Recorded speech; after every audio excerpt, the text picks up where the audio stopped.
Some people disappear for days, and it gets misunderstood almost every time. They stop replying. They go quiet. They avoid calls.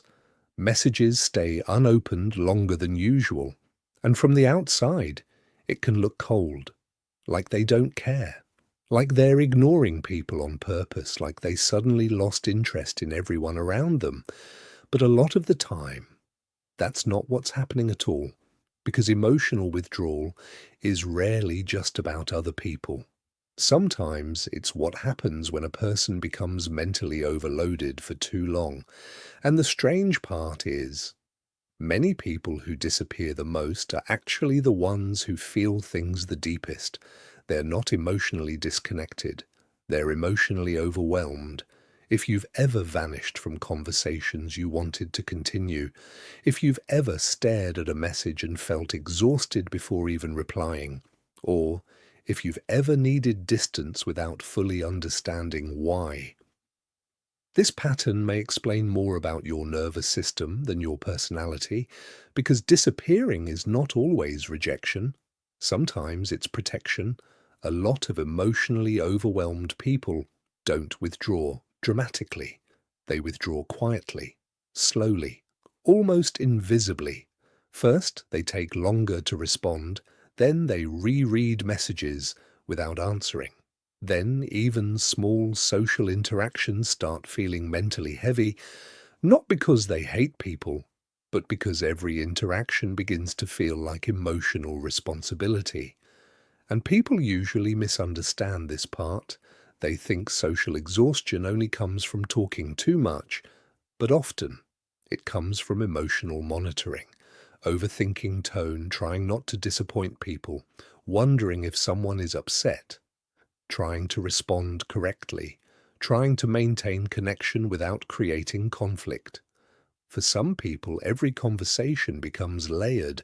Even a simple "hey" can create pressure, not because the message is stressful, but because their brain immediately starts calculating emotional expectations attached to it. How long should I take to reply? What if I sound distant? What if they think I'm ignoring them? What energy am I supposed to give right now?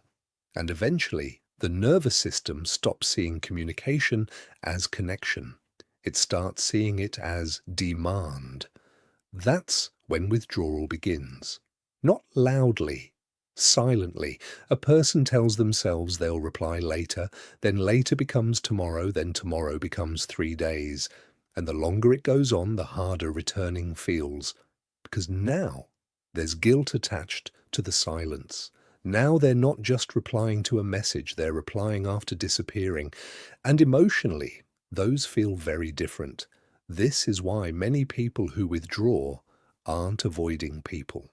They're avoiding the emotional weight they associate with reconnecting. And here's something most people don't notice.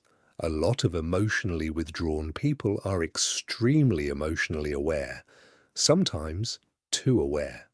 They notice changes in tone quickly. They sense tension fast. They overanalyze reactions. They pick up disappointment, even when it's subtle. So, while other people experience conversations casually, they experience them intensely.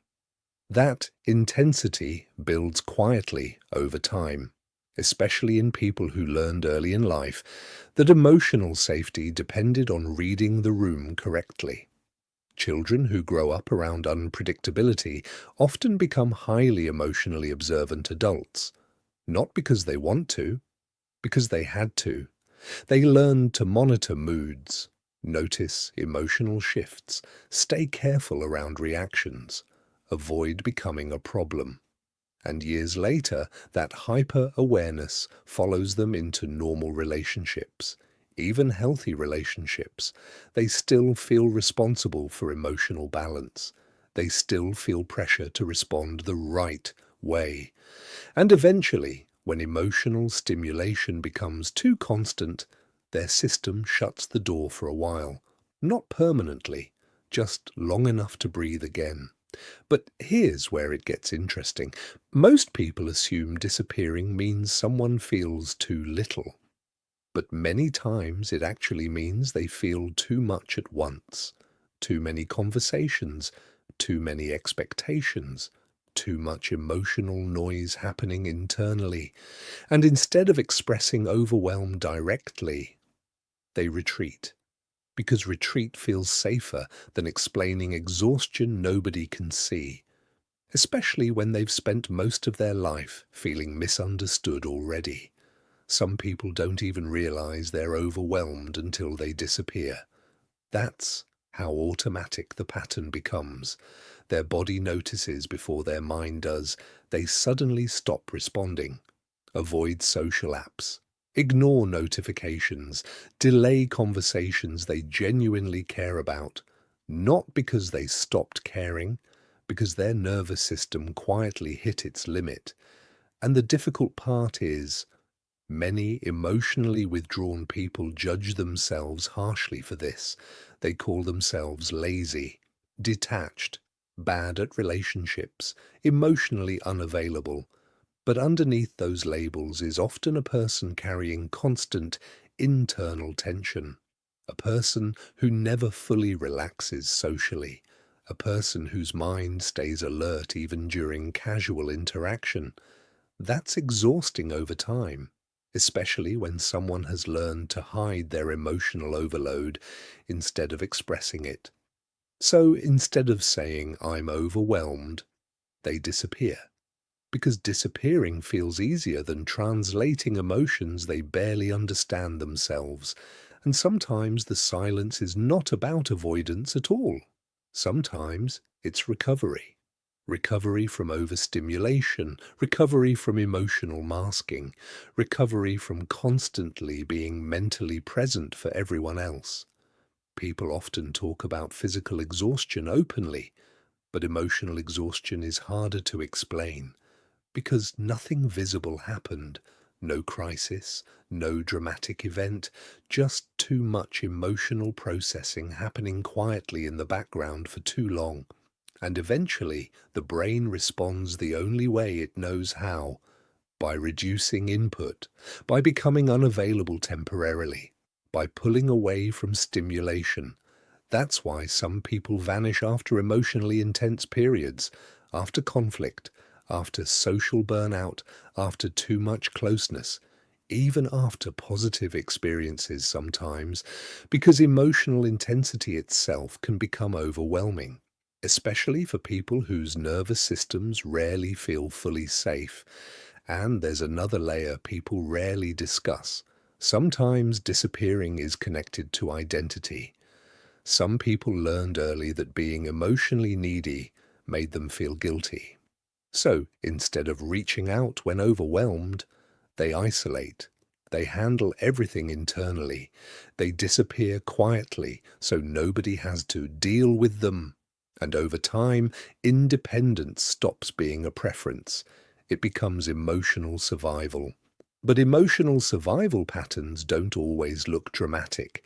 Sometimes they look like delayed replies, cancelled plans, quiet isolation, distance that even the person themselves can't fully explain. And once you understand that, you start seeing emotional withdrawal differently, not as cruelty, not always as rejection, but as a nervous system trying to regulate itself in the only way it learned how. Of course, silence can still hurt people, distance still affects relationships, but understanding the psychology behind it changes the meaning underneath the behavior, because humans are complicated.